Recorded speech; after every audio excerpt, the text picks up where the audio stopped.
He went for a little walk. You should have seen his face. He went for a little walk. The makeup was applied only once. One day of shooting. One scene. Yet it became one of the most haunting images in horror film history. Inside those ancient wrappings was Boris Karloff.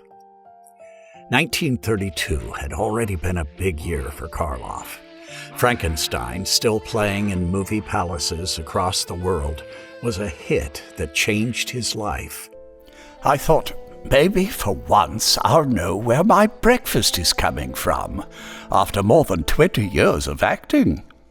So far, in 32, he had played several supporting roles, as well as principal billing as the mute butler in The Old Dark House, and the title role in The Mask of Fu Manchu.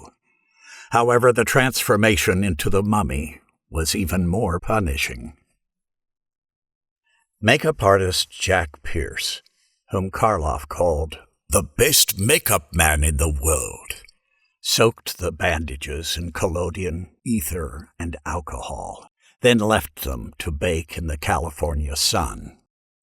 Rumor has it Karloff, when fully wrapped, was laid out to dry also, until the bandages shrank so tight around his torso that he passed out. True or not, he could barely breathe as the wrappings hardened, brittle enough to crack and fall away. Pierce was a perfectionist, the same man who glued and bolted Karloff into Frankenstein's monster the year before. Like that makeup, the mummy's wrappings were flammable. Smoker Karloff couldn't even take a cigarette break without risking self-immolation. And there was another problem. No way to visit the gents. Karloff said, "You've done a wonderful job, but you've forgotten to give me a fly." 8 hours in makeup, twice as long as Frankenstein. Publicity pictures to shoot. 7 long hours to actually shoot the scene. 2 more to remove the works. Karloff finally went home at 4 o'clock in the morning. It was a very long day. In the finished film, the moment lasts only seconds. The camera lingers on the lifeless Imhotep. The incantation is being read. Slowly.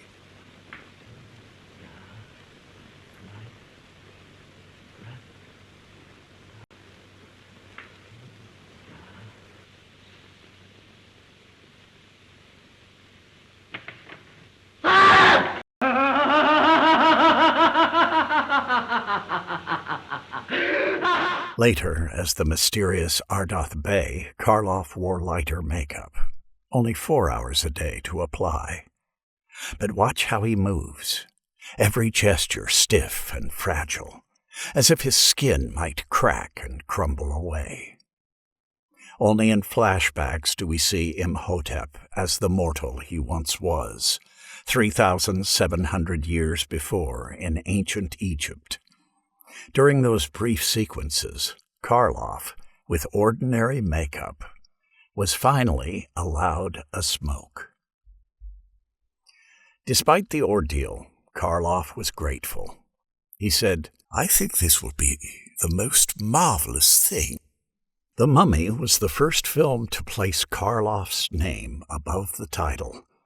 He even got the girl, though, like most character villains, his character dies shortly thereafter. The production also reminded him how far studios would push their actors for a moment of movie magic. Soon after, Karloff joined a group of actors quietly meeting in private homes.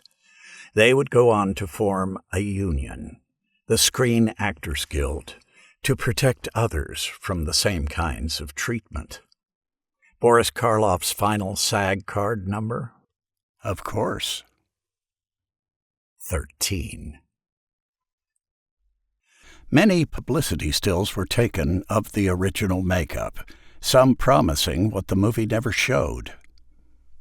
Artist Willie Pagani was hired to immortalize Karloff as Ardath Bey in ink. Later, photos were snapped of Karloff in front of the drawing at home.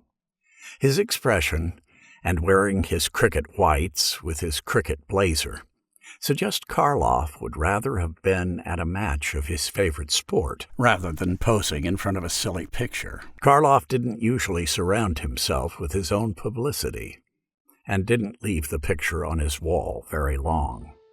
The illustration passed from hand to hand in the family, but no one kept it on their walls either. "It gave everyone the creeps," his friend Cynthia Lindsay once said. And perhaps that was fitting. Nearly a century later, the mummy still walks, in various reincarnations and variations. An undead legacy born from dozens of film artists and one 20-hour workday. Monster boogeyman, the dark is lifted just a bit. Wheel on.